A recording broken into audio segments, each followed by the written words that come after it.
Oh, crap. Okay, well. Taking a quick dance.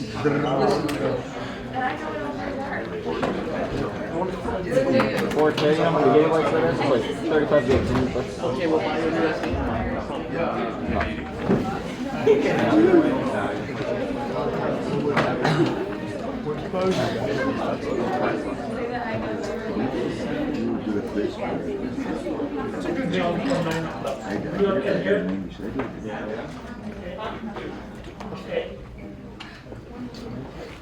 All right, so we looked at the inhibition of hemoglobin by BPG, and BPG binds to a site that is different from oxygen.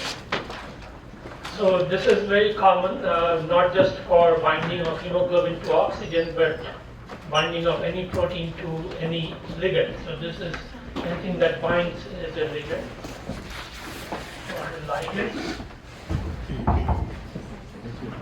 That has a specific binding site. That's where it will bind only. And if something affects the binding of that, it may bind at the same site or it may bind at a different site.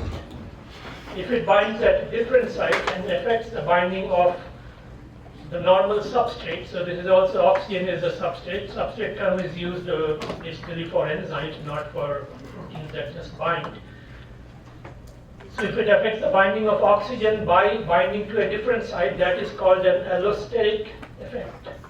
Allosteric effect means something binds to a site different from the binding site of the molecule in question, whether it is a substrate or any ligand.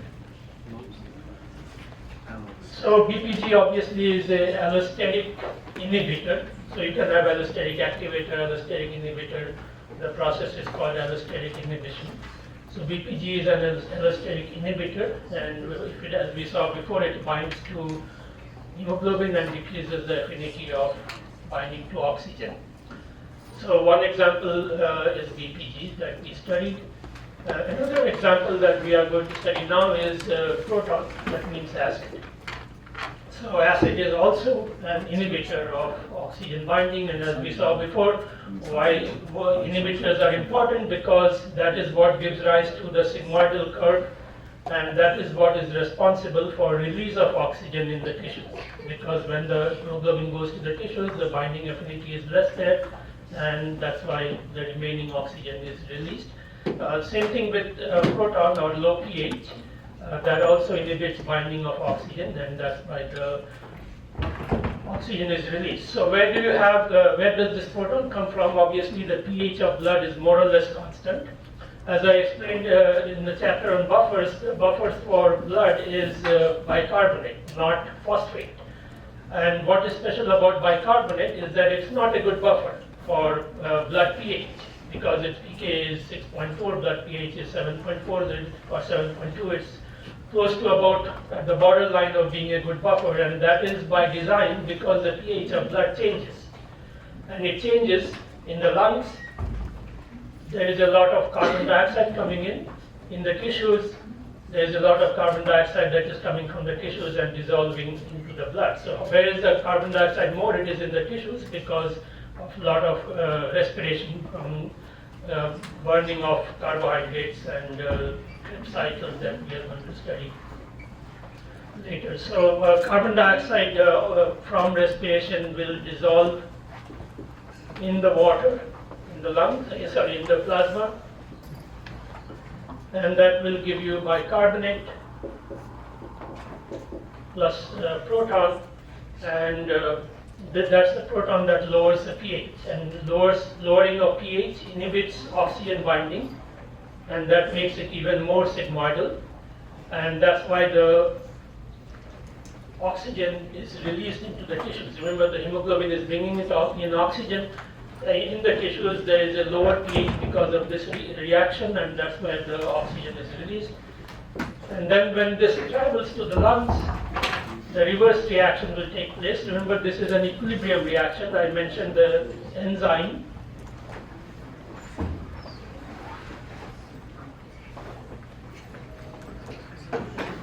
Enzyme is carbonic anhydrase. that helps the carbon dioxide to dissolve. And that is very important because there's so much of carbon dioxide formed, it won't otherwise dissolve. Yes? What did you write underneath above those? Carbonic anhydrase. That's the name of the enzyme that we have discussed before. Is the enzyme that helps the carbon dioxide to dissolve. Yes? You said there's two types of inhibition. There was innovator, and what was the second one? What's the second one? You said there's two types of inhibition. BPG and the proton. Okay. So carbonic anhydrase, I had mentioned before, is a very important enzyme because it is doing this important reaction, and that's why nature has evolved this enzyme to be one of the perfect enzymes, which we will also study in the next chapter on enzymes. That is because this is a very important reaction. The enzyme functions at the fastest possible rate. So this is one of the fastest enzymes that you will find because all the carbon dioxide needs to dissolve.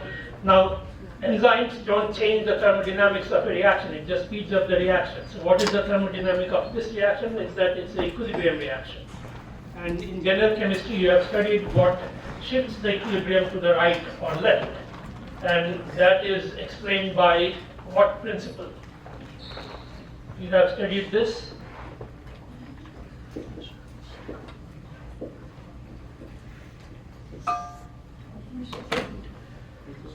Called the Le Chatelier's principle, which in the books will be written in a very flowery language that no one understands.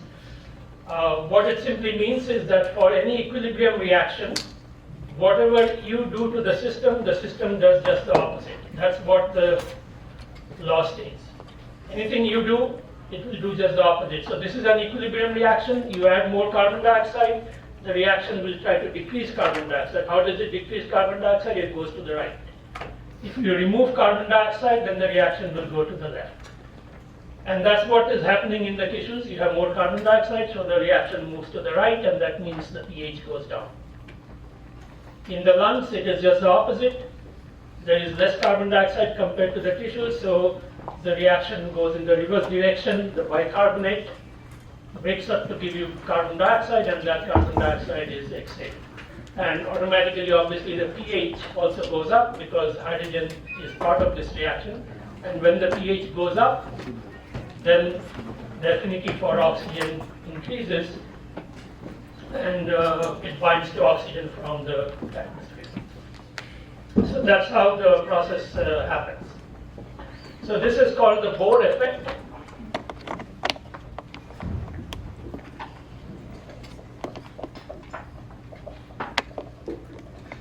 As I mentioned before, this is discovered by Christian Bohr, father of Niels Bohr, who found that protons inhibit binding of oxygen. All right, so that brings us to the last topic in this chapter, and that is the transport of carbon dioxide. So we are already in that. This is how carbon dioxide is transported.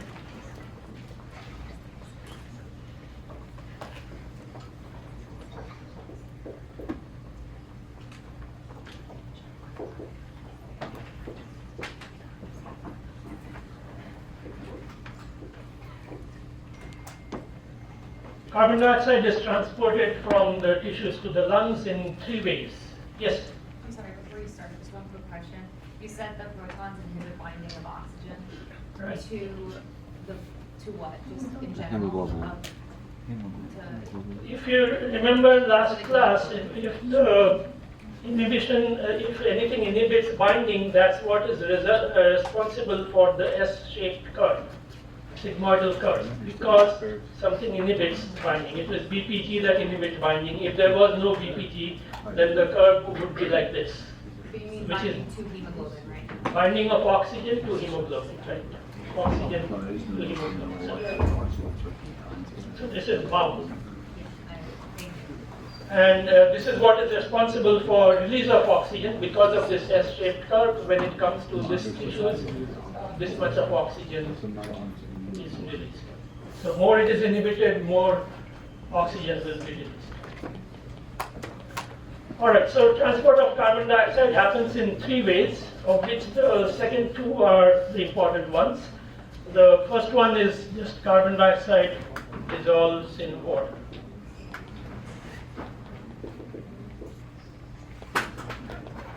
And as we all know, solubility of carbon dioxide is very low, so very few molecules are transported like that, just dissolved as carbon dioxide gas in blood plasma, because of the low solubility. Second method is this one, carbon dioxide dissolves in the water and reacts with it to give you bicarbonate ion, and that is again catalyzed by this enzyme and is transported as bicarbonate. Then in the lungs, the equilibrium shifts to the left and the carbon dioxide is released. So that is another way of transporting.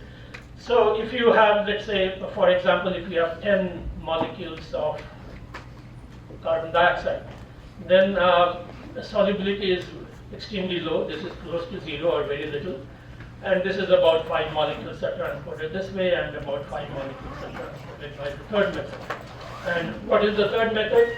This is a reaction between the amino terminus. Remember, only the amino terminus has a free amino group, alpha amino group. All other amino groups are involved in peptide bond formation. So because there are 4 subunits, there will be 4 amino groups. And the alpha amino group reacts with the carbon dioxide.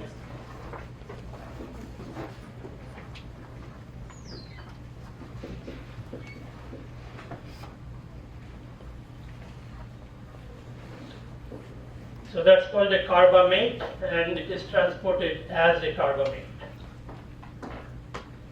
And this reaction is a stoichiometric reaction. It's not just dissolving or reacting with water. It is the number of amino terminus available binds to carbon dioxide and is transported as carbamate. And this reaction will happen only in deoxygenated blood. So only when the oxygen is released, then this reaction can happen, because there is a conformational change that takes place. That's why this reaction happens. If oxygen has to bind to this hemoglobin as it does in the lungs, then the carbon dioxide has to come out. Yes? Can you please write a little bigger so we can see? I'm writing as I'm talking, so which one you cannot see? This is carbamate in deoxygenated blood. So only when the blood is deoxygenated, no oxygen bound to it, then this reaction happens. When oxygen binds, this carbon dioxide has to be released, and that's what happens in the lungs. When the blood goes to the lungs, the carbon dioxide is released, as I said, according to this reaction, and according to reaction that is opposite of this one, because oxygen has to bind. Two of these cannot happen at the same time because the conformation of the protein changes. So if oxygen binds, this has to release. So if we consider a percentage of carbon dioxide that is exhaled,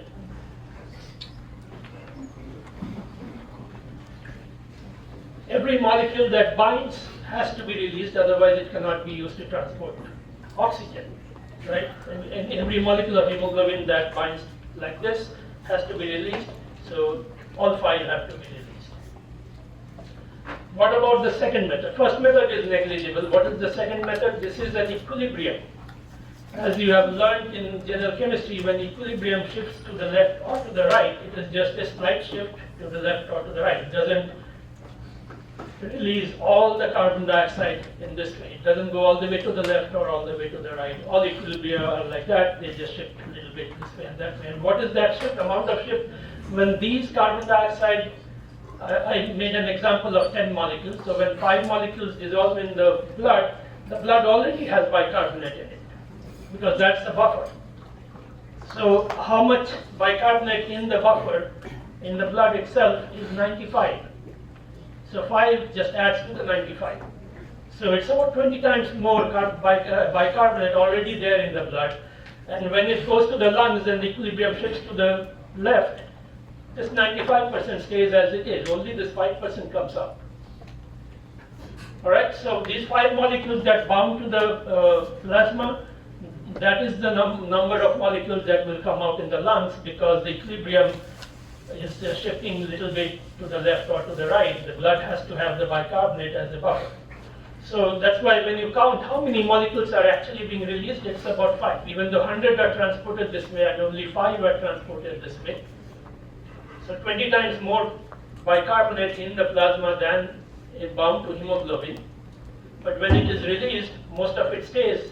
Only 5 is released and 5 is released in this example of 10 molecules. So if you calculate as a percentage, this is 50% and this is 50%. All right, so two numbers to note here. Of the carbon dioxide being transported in the blood, 95% is in the form of bicarbonate and 5% only is in the form of carbamate. But if you are looking at what is the percentage of carbon dioxide that is exhaled, of the exhaled carbon dioxide, 50% has come from the bicarbonate and 50% has come from the carbamate. So the carbamate does contribute a lot to transport of carbon dioxide by hemoglobin.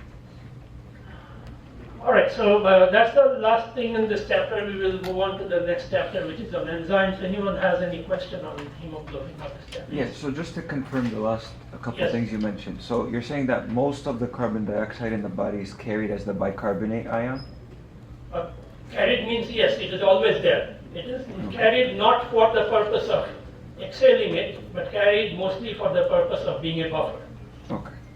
And on top of that, you are adding this 5%, which will again be released, and that is the carbon dioxide that you are exhaling. The remaining 95% still stays in the blood.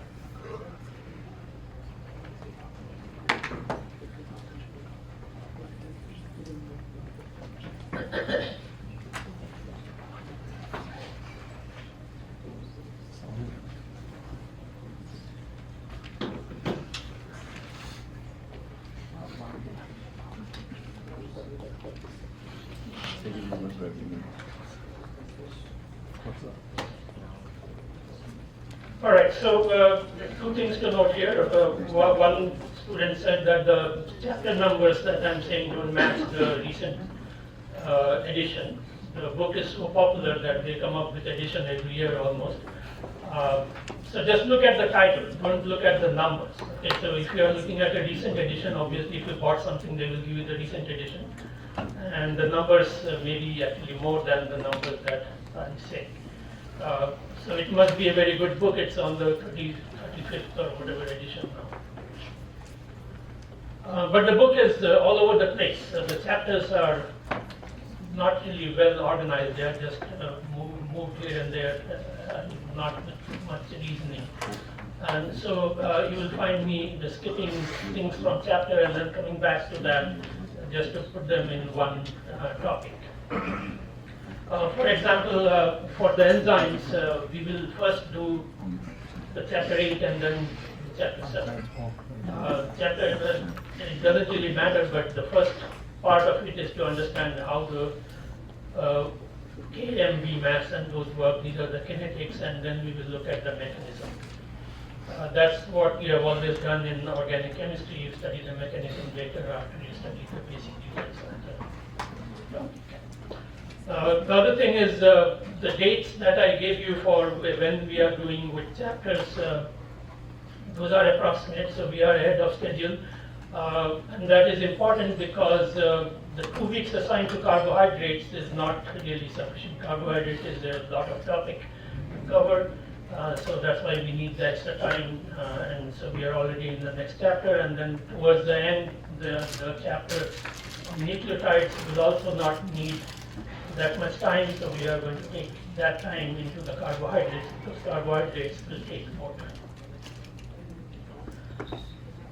All right, so enzymes, and we are going to start with at 10, 20, 35. What time?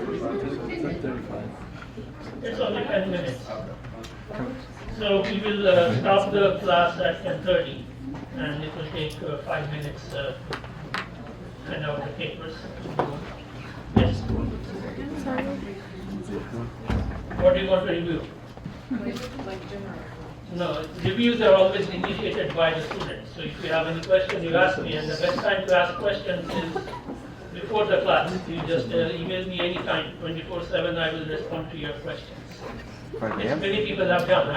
I'm busy responding to people's emails. I respond pretty quickly. So if you have questions, just email me. All right, so enzymes are biological catalysts, and the catalysts, as we have studied in general chemistry, are molecules that speed up a reaction. It doesn't affect the thermodynamics, it just makes the reaction happen faster. And speed up a reaction means energy of activation. You studied in general chemistry, every reaction has an energy of activation. And so obviously the enzymes somehow decrease that energy of activation so that the reaction can go faster. There are other ways the enzymes function, which we are going to do after we study the basics of the enzymes. So most of the enzymes are proteins. There are some examples of RNA acting as enzymes, but we are not going to study that. If you are studying molecular biology and study protein synthesis, you will find ribozymes. Those are RNA enzymes.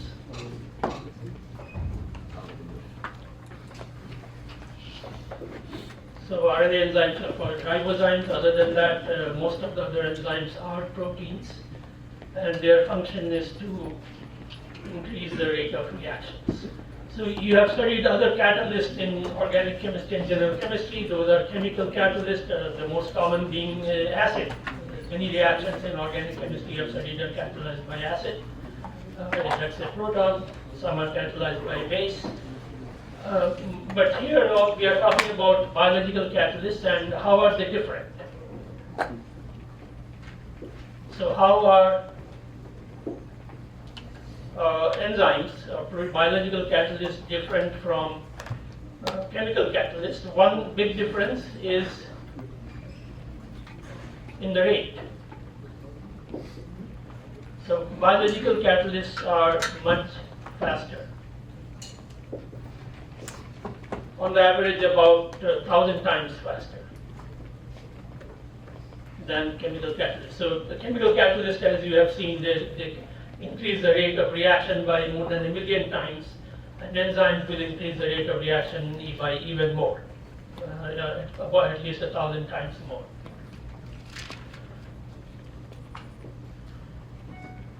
Another big difference between the chemical catalyst and biological catalysts are the reaction conditions.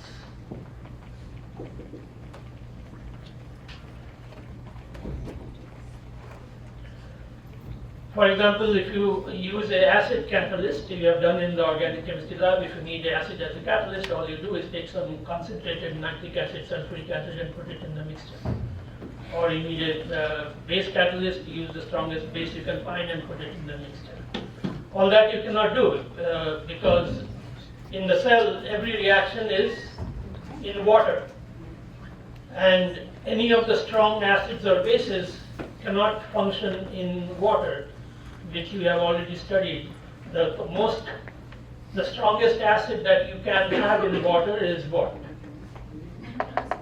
The strongest acid, let's say you're in the organic chemistry lab and you're doing a reaction not in an organic solvent but water. What is the strongest acid that you can put in the water? You need an acid catalyst. Or if you need a base catalyst, what is the strongest base that you can put in water? So the strongest acid is the hydronium ion, and the strongest base is the hydroxide ion. You cannot have a base stronger than hydroxide ion in water, because let's say you take methoxide, ethoxide, those are stronger bases, but as soon as you put them in water, they will react with the water and give you hydroxide ion. And the strongest acid in the same way, even if you use sulfuric acid, nitric acid, when you put them in water, it becomes hydronium ion. And that is the strongest base or acid that you can use in water. So biological catalysts have that limitation plus even more. And what is more, all biological reactions happen at the pH of the cell, which is around neutral. So you cannot really add 1 molar acid or 10 molar acid. It has to be at pH 7, which is extremely difficult condition for a chemical catalyst.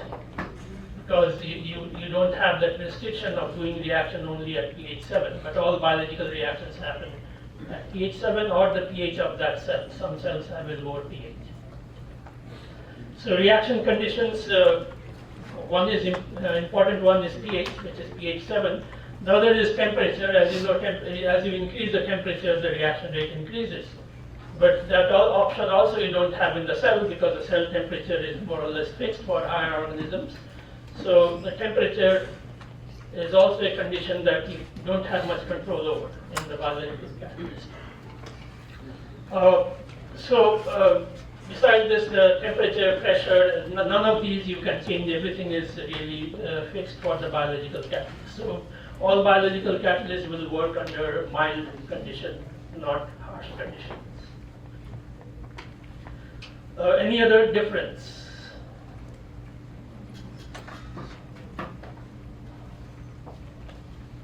The biggest difference that exists is regulation.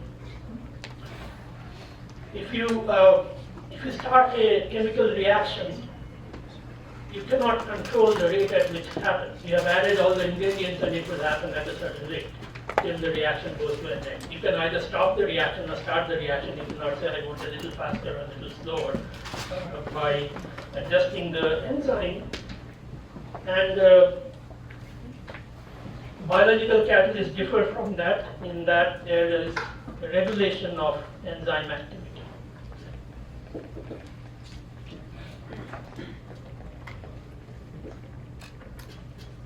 That means the cell has a mechanism for making the enzyme more active or less active.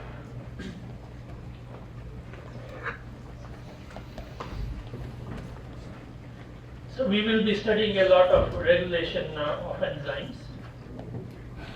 Another reaction, another advantage of biological catalyst is the percent yield.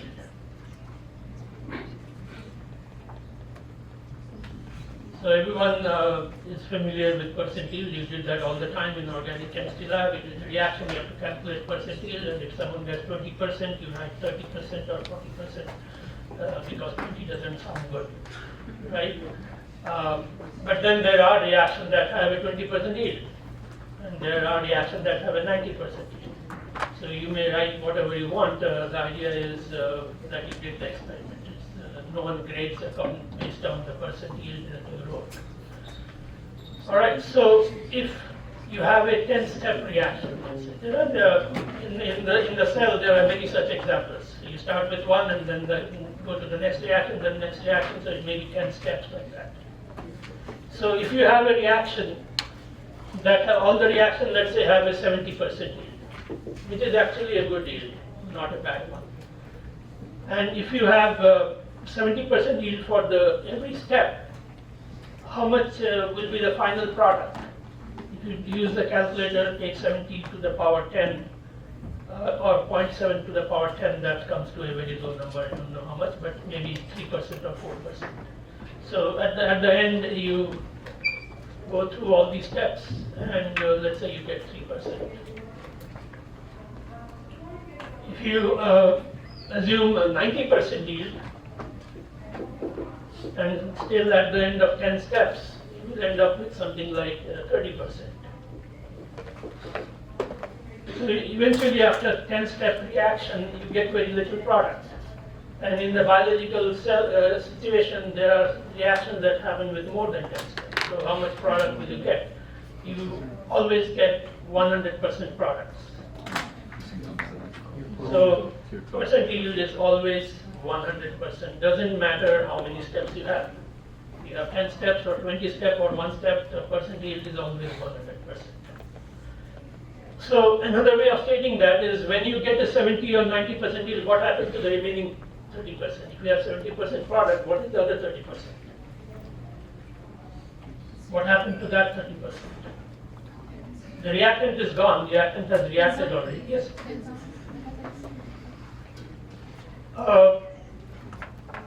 You said what? No, but what happened to the product? you are using a catalyst, but 70% gave you product, what happened to the remaining 30%? The remaining 30% gives you side products. So all reactions have side products, which you don't want, but it happens. You don't have control over it. It will always have some side products. A good yield will have less side products. Not as good reaction will have more side products. So if biological catalysts have 100% yield, that means there are no side products. Right? So no biological reaction has any side products. Whatever reaction that you are writing, that is the only reaction that takes place 100%. You get always 100% product. Yes. So as I said, another way of saying that is side products. Another way of saying that is specificity.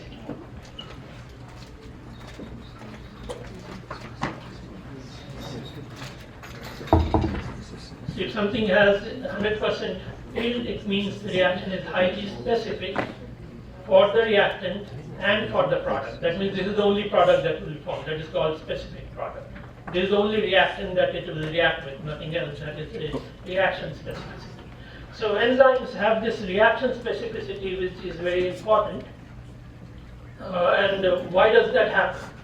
Why are enzymes so specific for the reactant?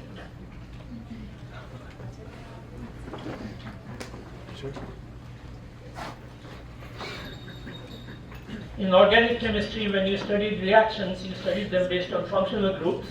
Yes? I have a question. So biological catalysts don't produce side products? They don't have side products because they have to have 100% of the yield. So there are no side products.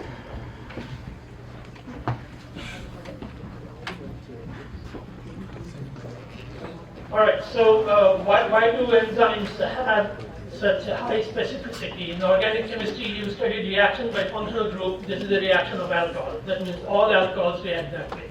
Or this is a reaction of aldehydes, so all aldehydes react that way. Not so in biological catalysts. In that, there is one particular molecule. It's not just an aldehyde. It must be an aldehyde with a fixed number of carbons, fixed number of everything. The exact same molecules will react, and other molecules won't react. And that is called specificity. In the same way, the product, there is only one product and no other products. So, substrate specificity.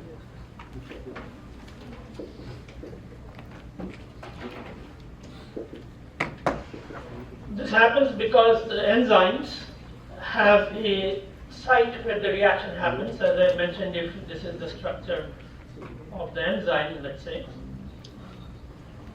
And here is a region where the reaction actually takes place. And that is called the active site.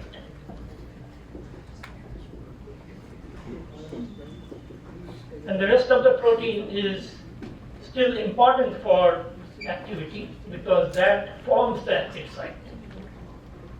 But the amino acids in this region, so these are made up of amino acids, and remember this, I'm drawing it in 2 dimensions, but this is a 3-dimensional structure, so it is a 3-dimensional site that is here. And the shape of this site is complementary to the shape of the substrate. So if the substrate, let me draw it in a more cartoon-like character. So if this is the enzyme with this active site, then this is the substrate that will bind to it because the substrate structure is complementary to the active site structure, and that's why they fit. So it's not always straight lines and a triangle like this. It can be any molecule. As you know, this can be a molecule, and this can be the active site. So it fits there.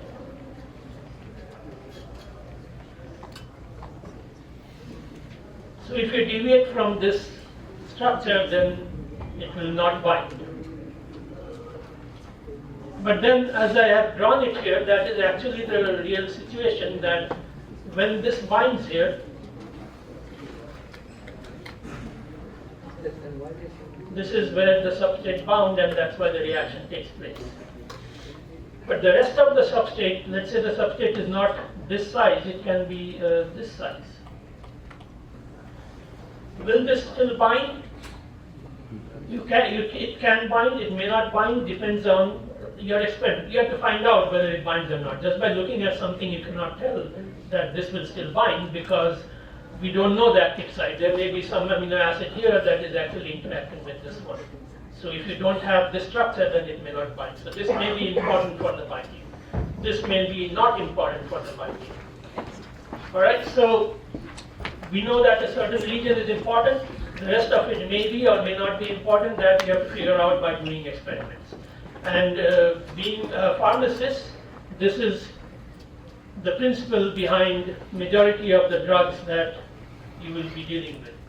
They all work on this principle that if you want to make a drug that will inhibit this reaction, you make it looks like this. So if this is the normal substrate and you have made something like this is your drug that looks like the normal substrate, and you want this to go and bind here. And if it binds there, then the normal substrate cannot bind, and that's how most of the drugs work. Not all. Nowadays there are many more that have a different principle, but this, if you understand this covers the many of the drugs and how they work. And as we will study, that is called competitive inhibition. We will do that later.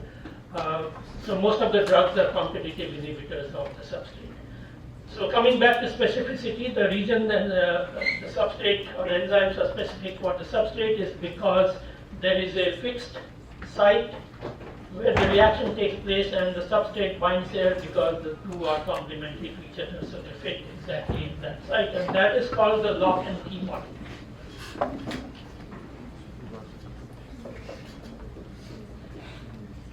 Just like there is a key for every lock, so there is a substrate for every enzyme, or every enzyme has a particular substrate, and they fit exactly, and that's why they react, that's why it is so specific. And that is also the reason for specific product, because there is no other product that can go in there, any other reaction that can go in there, so you don't get any other reaction also.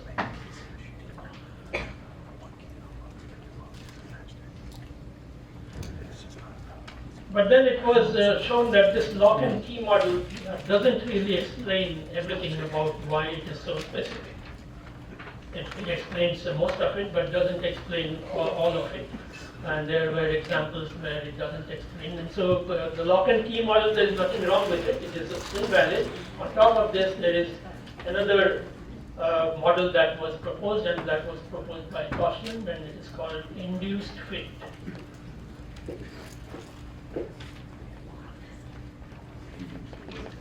Induced fit means if this is your enzyme and this is your substrate, let's say substrate is something like this, that will bind here, but this is a loose fitting, it's not a tight fitting. If it is a loose fitting, why not other substrate bind with it? Because as I said, there has to be 100% specificity. So but they found that the substrates don't really exactly resemble the active site. There may be some variation in the size of that, or the groups in that substrate. What the induced fit model says that after the substrate binds, this protein or the enzyme undergoes a conformational change, and it shrinks at the active site to cover the substrate exactly according to its shape. So that means it adjusts the active site according to the shape of the substrate. Alright, so that is called the induced fit. The lock and key model still applies. So the substrate binds there, nothing else will bind, but still there is some gap between the two, and that gap doesn't exist anymore because the enzyme basically covers the substrate by the process of some conformational change.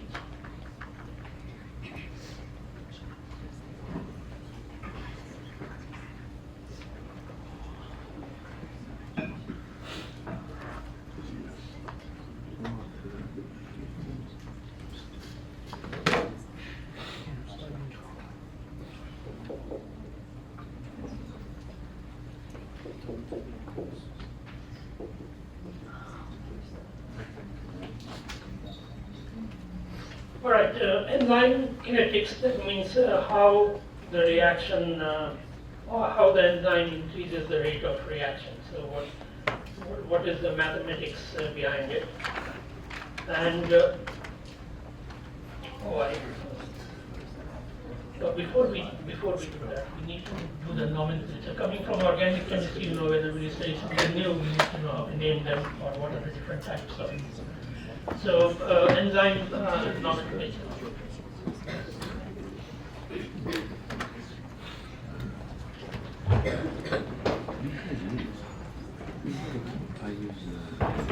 So enzyme, we have done some examples of naming enzymes, and as you saw, enzymes are named based on the reaction they do to catalyze, right? So lactate dehydrogenase will remove a hydrogen from lactate. So that the name is based on the reaction that it catalyzes usually. But then in the old days, they were not named this way, they were just named at random, just like the common name of organic compounds. So there is no reason for those names, so you have to really remember those names. Other than that, the new ones are named based on the reaction. So what are some of the old names that are still used, and that's the only name that is used for those enzymes. For example, everyone knows trypsin.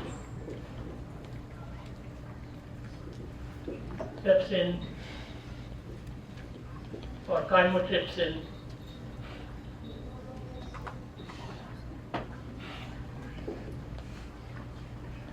So these are digestive enzymes. There is no reason for the name, just the name you have to know. So these make peptide bonds. And then there is an enzyme for it, and there are many such examples. Another enzyme called catalase. Anyone knows what catalase does? The name doesn't tell you anything, but you have to know what does it do. It breaks down hydrogen peroxide. It's not balanced, you can balance it. So it breaks down hydrogen peroxide to oxygen. Hydrogen peroxide is very toxic. It is produced because we are aerobic organisms. It is always produced in the cells, and it is very toxic for the cells. So there is an enzyme that needs to destroy that immediately. And as I mentioned before, anything that is dealing with toxic products, those enzymes are usually very fast, just like the carbonic anhydrase is a fast enzyme. This is another example of a very fast enzyme because it is dealing with a toxic product. So coming to the name doesn't tell you what it does, you just have to know it. Then there are enzymes that you actually tell what it does. For example, urease will break down urea, so the name tells it.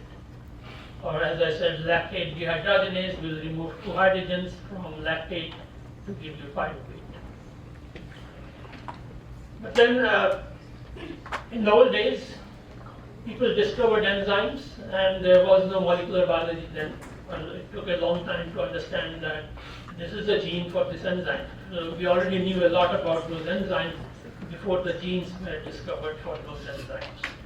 The situation has changed now. Nowadays, genes are discovered like crazy. Every day you can discover new genes without knowing what the protein does. So the function of the protein, if it is an enzyme, is not known, but the genes are known, and they are discovered rapidly. But you have to give them a name. If you have a gene, you have to give it a name. It will obviously code for a protein, that also you have to give it a name. So how can you give a name before you know what it does? So people come up with a simple thing, that genes are named. For example, RET A. The genes are named with a small letter, starting with a small letter, and in italics. So I cannot write that. If you type it, you have to write that in italics. Yes.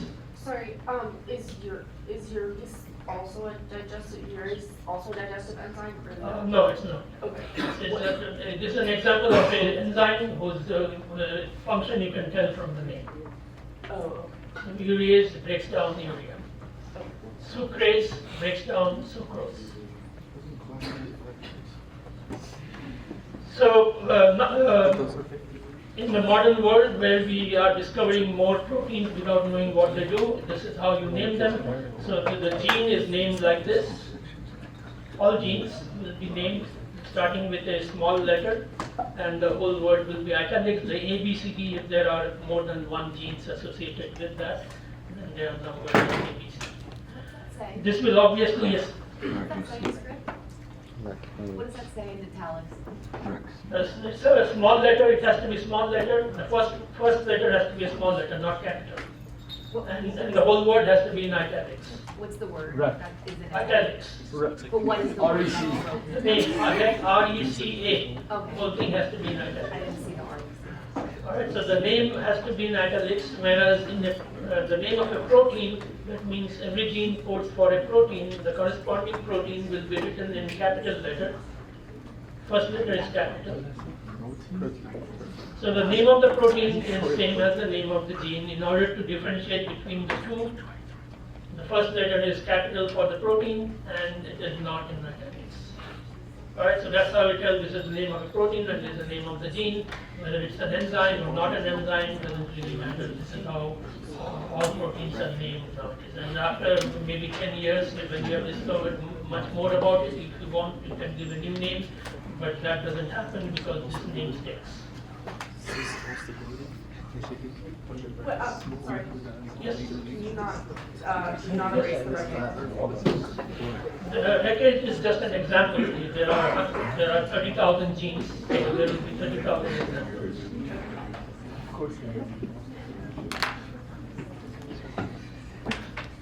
Before the human genome was sequenced, people didn't know how many genes there are, and people came up with all sorts of numbers, 100,000, 50,000. People said whatever they want, but now we know this exact sequence of the human genome, and there are about 30,000 genes in the human genome.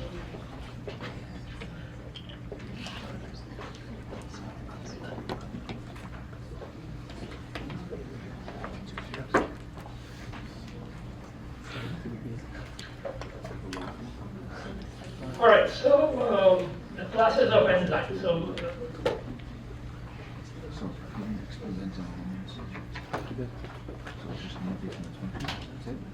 This is the one picture. there are many enzymes. You can classify them into different types depending on the reactions they catalyze. So one of them will be oxidoreductases.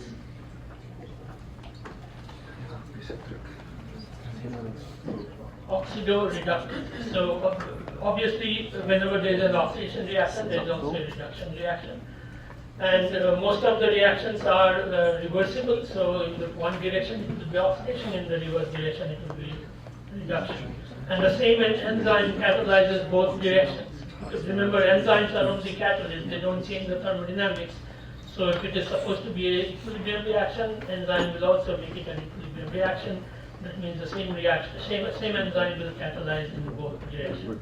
In one direction it will be an oxidation reaction, in another direction it will be a reduction reaction. So how do you name the enzyme? If it is doing both, there is no systematic way of how to decide how to name an enzyme. Is it a reductase or is it an oxidase? So people just name it whatever way they want. Just remember, if it is an oxidase, it will also do a reductase reaction. If it is a reductase, it will also do the other reaction because these are all equilibrium reactions. So what will be an example of this? As I mentioned, the enzyme lactate dehydrogenase. So that will give you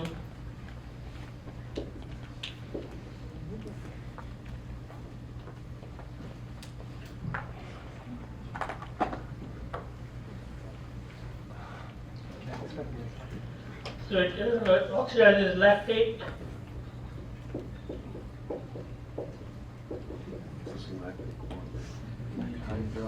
And once again, remember I mentioned all carboxylic acids are present as anion, and you can call it lactic acid or you can call it lactate. In the cell, it is always present as lactate, and that's why the enzymes are named that way also. So this is a lactate, and when you oxidize that, this becomes a ketone. Oxidize the H and OH.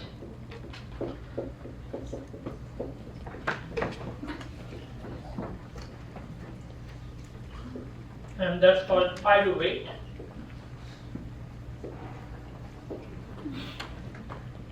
Is this L-lactate or D-lactate?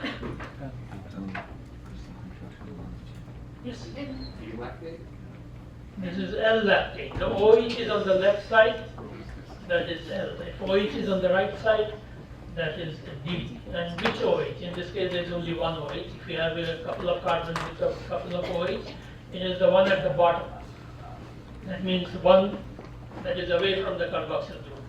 If that is on the left, it is L, and on the right, it is D. So this is L-lactate.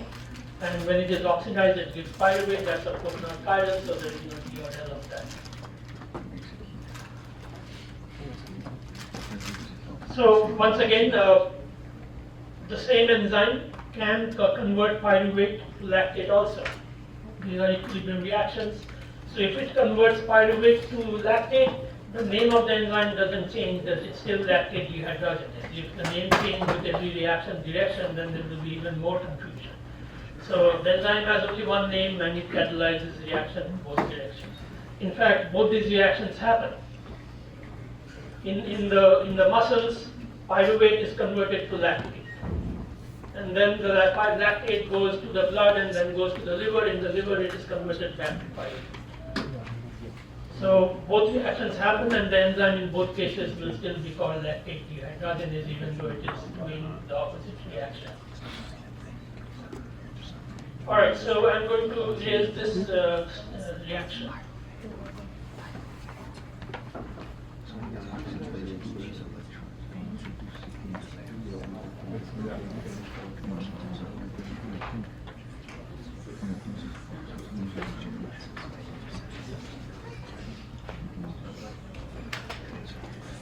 A transferase is an enzyme that transfers a group from one position to another.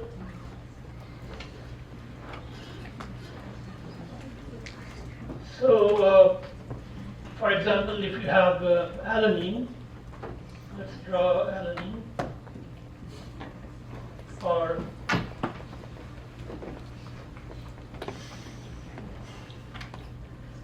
so remember you have NH2COOH and CH2. So this is alanine, and of course it is L-alanine because all the amino acids are L. If you take this amino group and transfer to something like that has a keto group there. So, for example, you can take alpha ketoglutarate. So, alpha ketoglutarate, you can choose any one that has a keto group. So, this is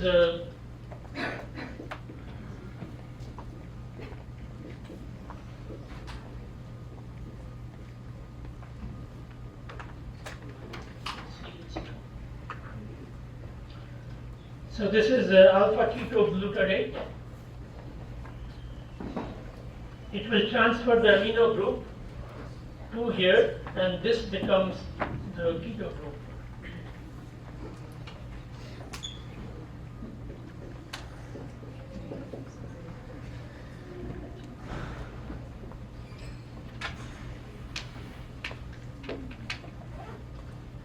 I should draw it the reverse, but can you recognize this molecule? What is this molecule?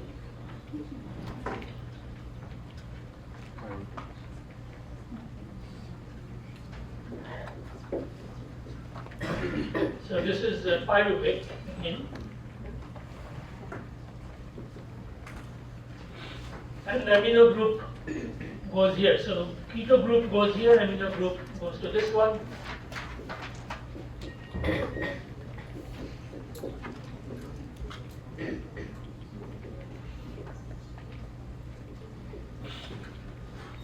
And this amino acid is glutamate.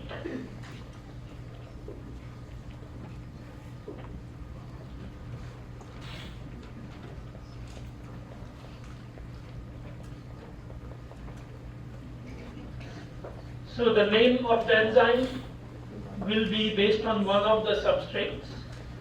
So it is transferring an amino group to another molecule, and so this is alanine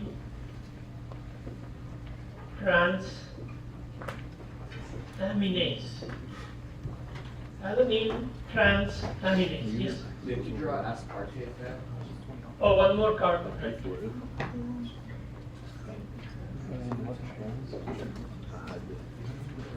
carbons.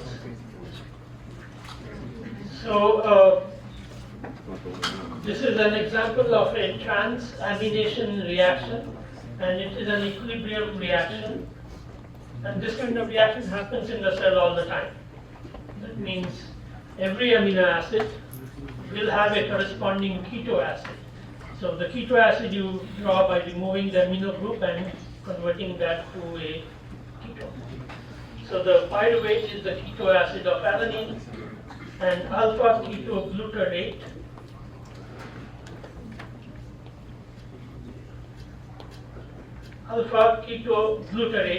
is the keto acid of glutamine. So every of the 20 amino acid has a corresponding keto acid, which you draw just by removing the amino group and put a keto group there. And all these molecules are in the blood all the time for all the 20 amino acids, and they interconvert. One amino acid can convert to another amino acid. That's how the body maintains a certain concentration of each. Every molecule has a fixed concentration in the blood, and this is how the concentration is maintained, because all those are in equilibrium by transferring the amino group from one amino acid to another. So these come under the classification of transperases, and as you see, all transperases are equilibrium reactions. I'm going to erase the reaction part.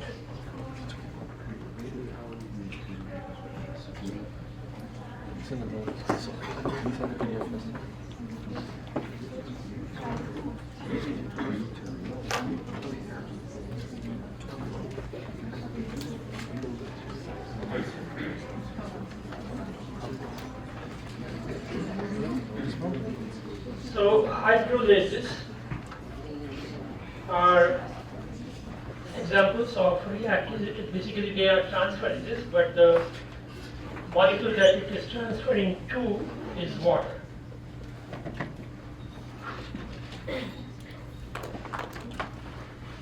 So, for example, I already mentioned sucrose.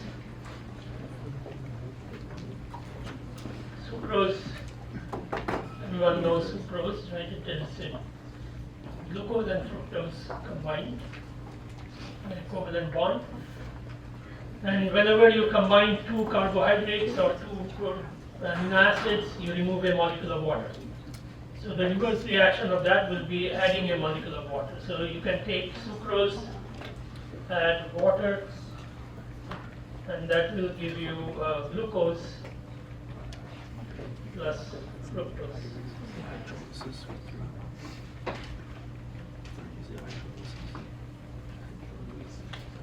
So this will be an example of a hydrolase, because you are transferring, this is glucose fructose with a covalent bond, so one of that you are transferring to water.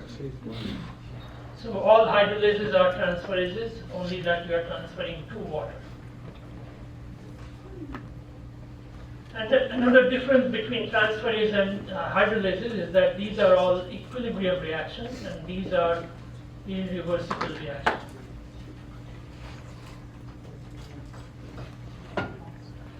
So that's why it is one arrow, it cannot go in the reverse direction.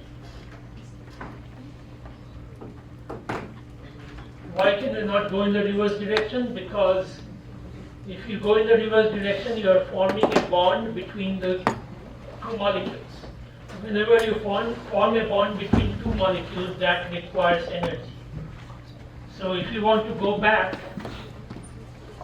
from here to here, that will be a different enzyme, because it is dealing with a different substrate now. It needs energy. As you know, energy maybe comes from ATP. So ATP will be one of the substrates also. And so that is not the same reaction as this one. So this is a different enzyme, okay, catalyzing the reverse reaction. So in other words, this is not a reversible reaction, because the other one is also called a separate reaction catalyzed by a separate enzyme. And you can tell that whenever you are forming a bond between two molecules, it needs energy. So that will require ATP. So in the reverse direction, it cannot be the same enzyme because it also needs ATP.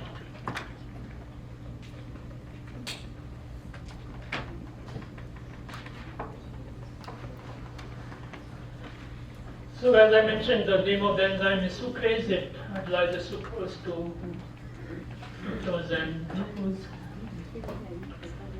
There are numerous examples of hydrolases. Some of it you already know. All the digestive enzymes are hydrolases because they are breaking peptide bonds or breaking bonds between carbohydrates called glycosidic bonds, and that all requires energy. And that all requires water as a substrate.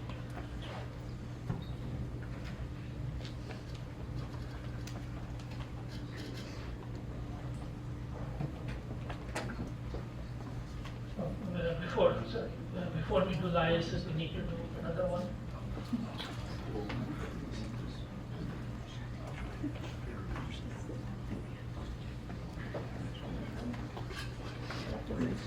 Racemases. These are enzymes that convert one stereoisomer to another. That means you are making a racemic mixture. Yes? You said that hydrolase uses H2O as a Yes, well, water is one of the reactants.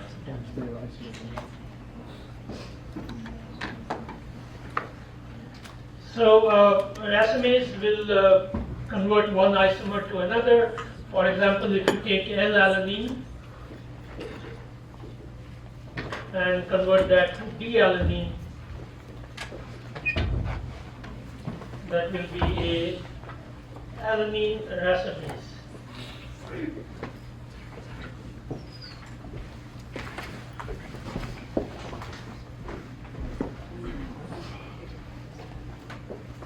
And because this is an equilibrium reaction, you always have a racemic mixture. You have a mixture of both. Depending on which one the cell needs, that one will be present in more amount. For the purpose of proteins, obviously you need the L more, but there are some reactions that need the D, and so they will always have some D of any of the amino acids in the cell.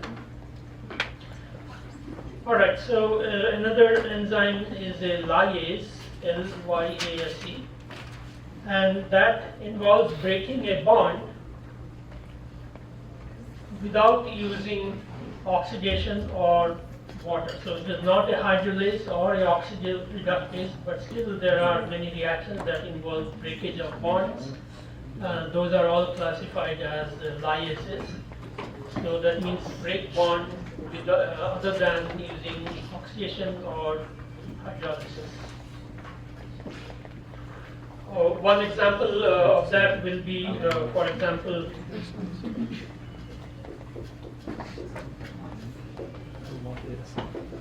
once again, this is pyruvate.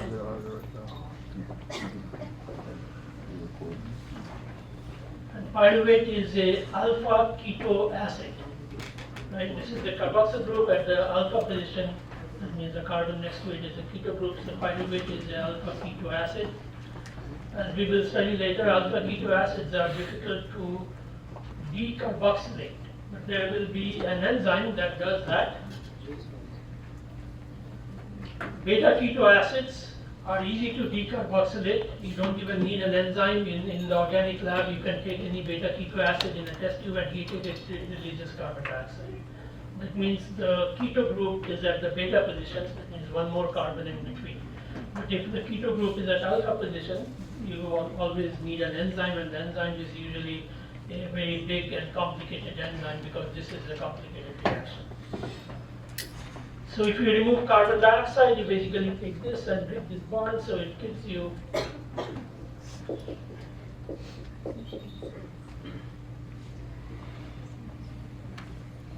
it releases carbon dioxide. So you are breaking a bond without doing oxidation or transferase reaction. And the name of this enzyme will be based on what it does. So what is it doing? It is removing carbon dioxide from pyruvate. So the name of the enzyme is pyruvate decarboxylase.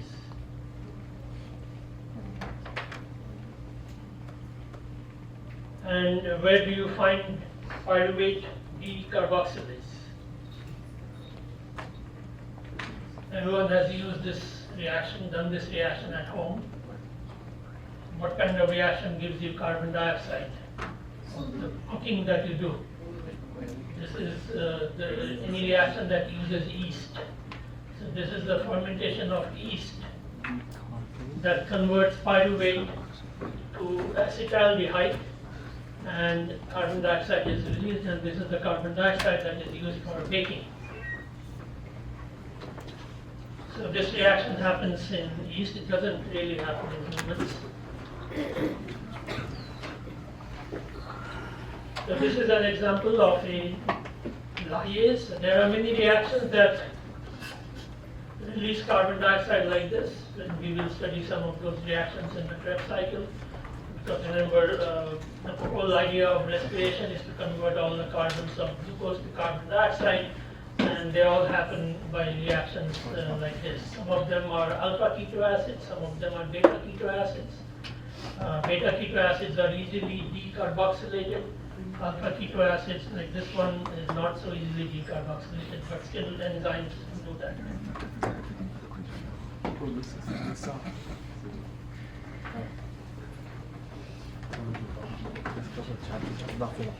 So there are 6 types, classes of enzymes. So we went over 5 of them, and the last one is a ligase.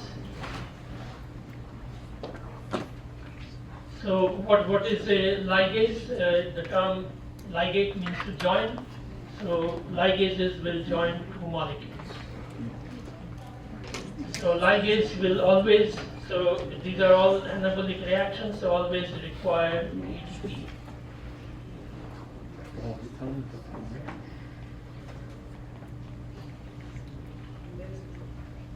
So all ligases will require ATP.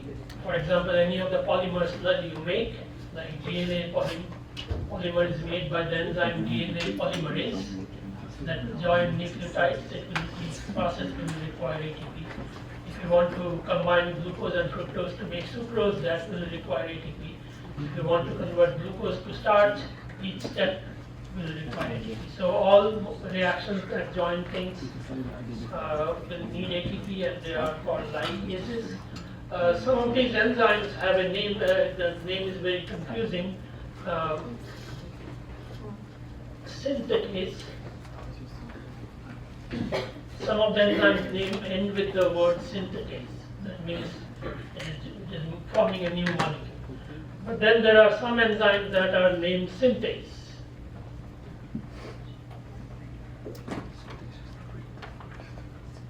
Synthase and synthetase are not the same thing. Synthase are examples of liases. So if you see a synthase name, that doesn't use ATP. If you see synthetase, that uses ATP, so that is a ligase. And the synthase is just joining 2 molecules, not 2 molecules, but you are making something by joining 2 atoms, but there was already an existing bond between another set of atoms, so you're not requiring energy to do that. Alright, so these are the different classes of enzymes. We will move on to the kinetics, because that's what they do. They increase the rate of reaction.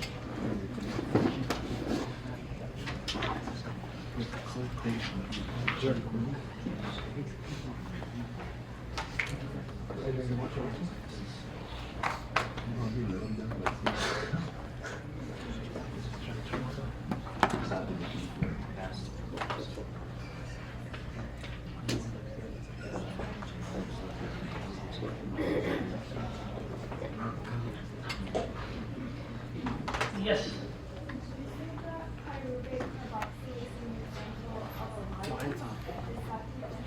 Yes, not carboxylase, pyruvate decarboxylase. That is an example of a lyase. Yes.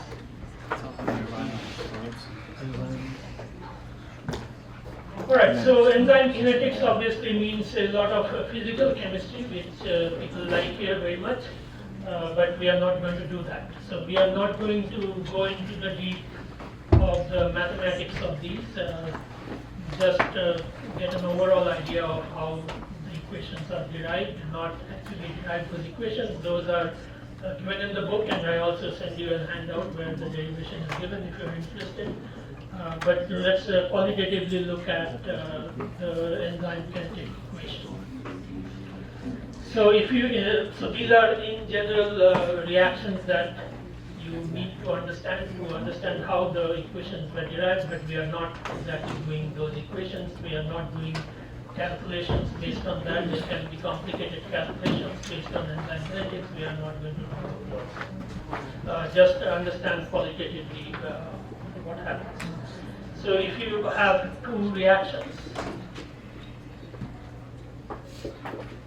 two reactants that S1 and S2 give you two products, the rate of reaction will be proportional to the concentration of the reactants and not the products. The products don't decide the rate, it is the reactants that decide the rate. So rate will be equal to rate constant times the concentration of S times the concentration of S2, S1 and S3. It is actually more complicated than this because it is S1 to the power something and S2 to the power something, which means every molecule is not behaving as one molecule. But those are extreme examples, we are not going to discuss that. In general, it will depend on both. So this is called a second order reaction, right? Because there are two substrates, so it is a second order reaction. Sometimes, and obviously 2 is more complicated than 1. So kinetics of 2 substrates will be more complicated than 1 substrate, and so biologists tend to convert this to an easy solution of making it a one substrate reaction, even though that is a two substrate reaction. And when you can do that, that is called a pseudo first order reaction.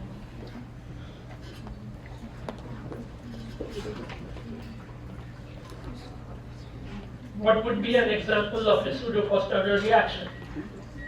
For example, all the hydrolysis reactions. If you take sucrose, for example, the one that we already did. So if you take sucrose, react it with water, that gives you glucose plus fructose.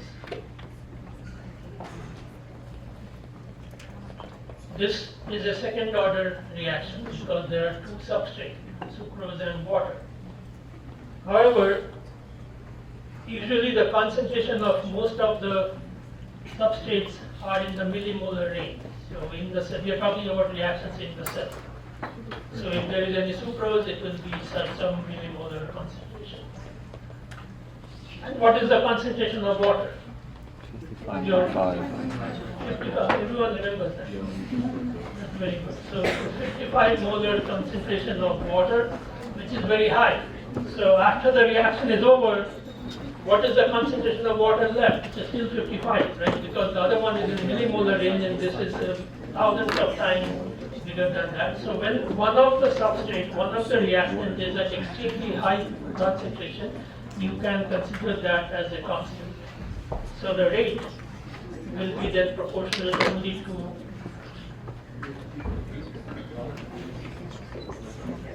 the concentration of the sucrose. So this is called the pseudo first order reaction, where one of the reactants is present at extremely high concentration, and that is true for all hydrolases because water is always present at high concentration.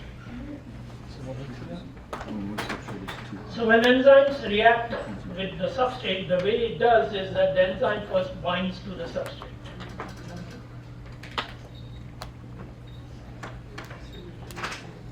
And the purpose of this pseudo first order is that whenever you do a kinetics of this, you just ignore the water. Just derive the equation based on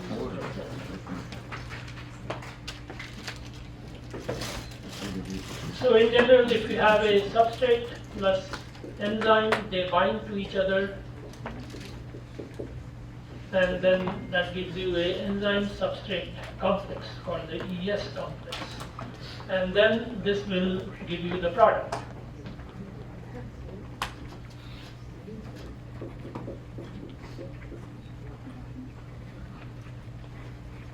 So for every reaction arrow that you have, whether it is equilibrium or not, every arrow will have a rate constant, right? So there will be a rate constant for this one, let's call that K1, and this one can be K minus 1.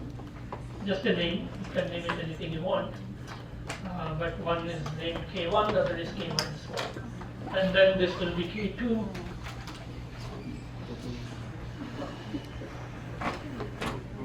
K minus 2. So every reaction will have a certain rate constant, even if it's an equilibrium, both directions will have a rate constant. So if you want to derive the equation for this, you have to consider all these 4 rate constants. To make things simpler, whenever scientists study rate or you are doing any experiment where you are doing enzyme reaction rate, you do what is called the initial rate.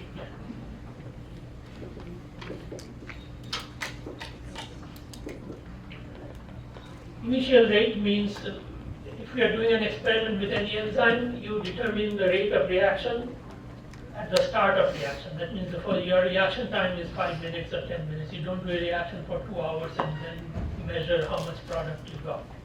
You always do a reaction for a short time, usually 5 to 10 minutes. What does that is called the initial rate. And why do you want to do that?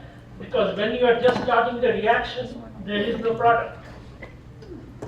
When you are starting at 0 time, the product is 0.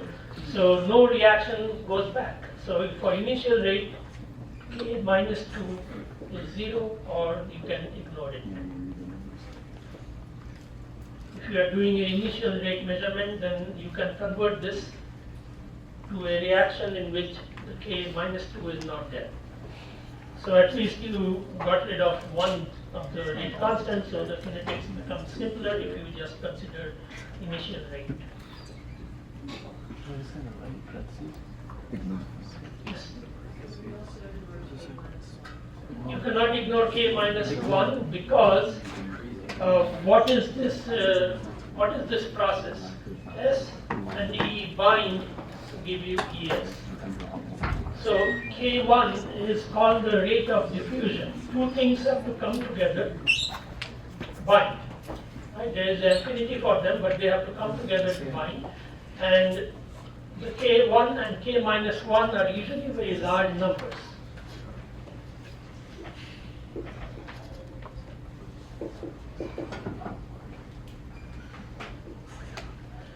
Whereas K2 is a small number. So in other words, K2 is a slow reaction, K1, K minus 1 are very fast. Whenever 2 things come together, that is a fast process because it just depends on the rate of diffusion. Molecules are moving at high speed. Whenever they collide, they bind. And same way, if they bind, they can at the same time dissociate. So K minus 1 is also very fast, and so you cannot ignore that. So this will be there. Secondly, unless the first reaction happens, you cannot have come to the second reaction. So this must come to an equilibrium for the next step to happen, so you cannot really ignore the equilibrium constant. So K2 is small, and the first step that happens is that the 2 have to bind and then give you the product. All right, so considering all these, there's another thing that is considered.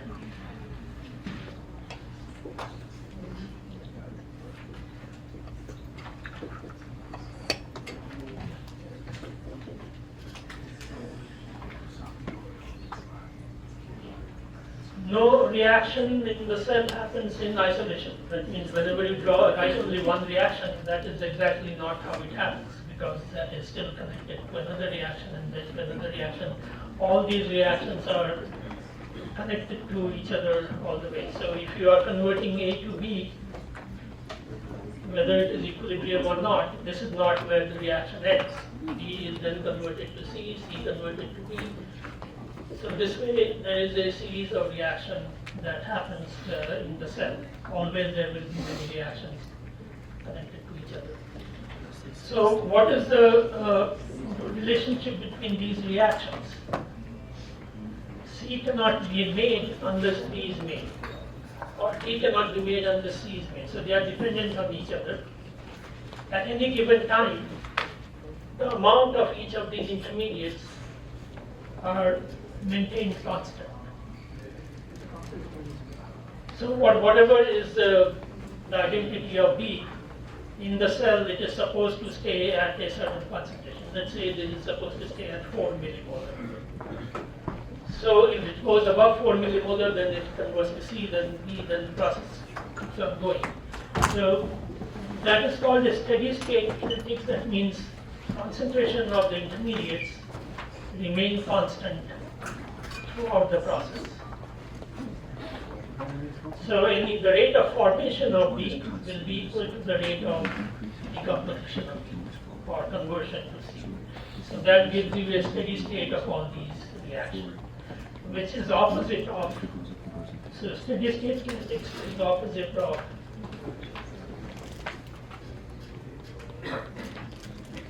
equilibrium.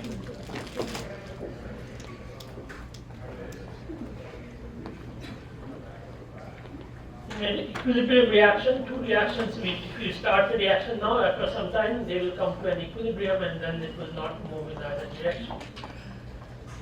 So in a biological system, no reaction is at equilibrium. Every reaction is at a steady state. That means it will be converted to something else and then to something else, or eventually it will get out of the body as it exhale carbon dioxide.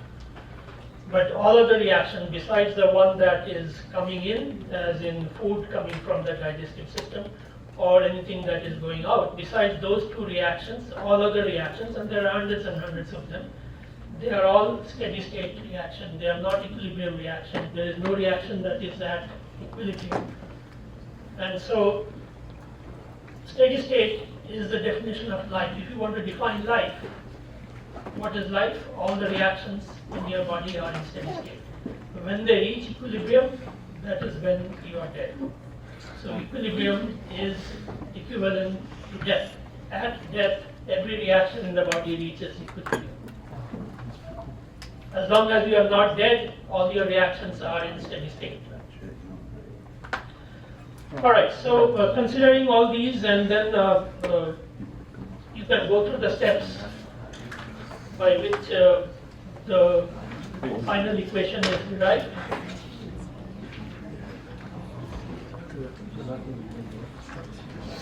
And we will end in a few minutes.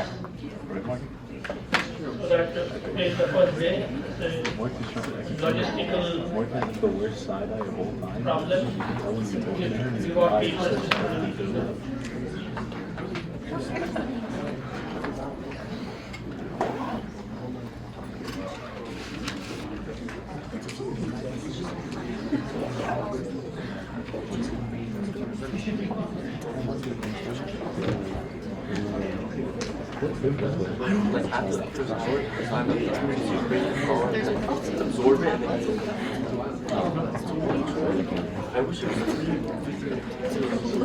Alright, so as I said, we are not going to derive this final equation, but this is the final equation for determining the rate of reaction of enzymes. And the rate, written as velocity V, is equal to the V max, which means the maximum possible rate, times the substrate concentration over Km, which is a constant, plus the substrate concentration. So this is called the Michaelis-Menten equation.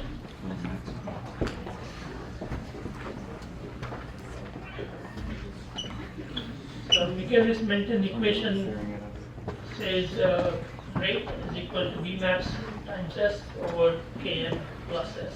So this is the final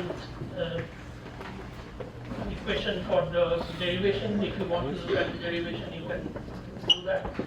So we will decide everything about the rate of reaction based on this. So remember this equation, we will use this for the next class when we look at Km, the meaning of Km and Tmax and so on. All right, so we will end the class here and then. I think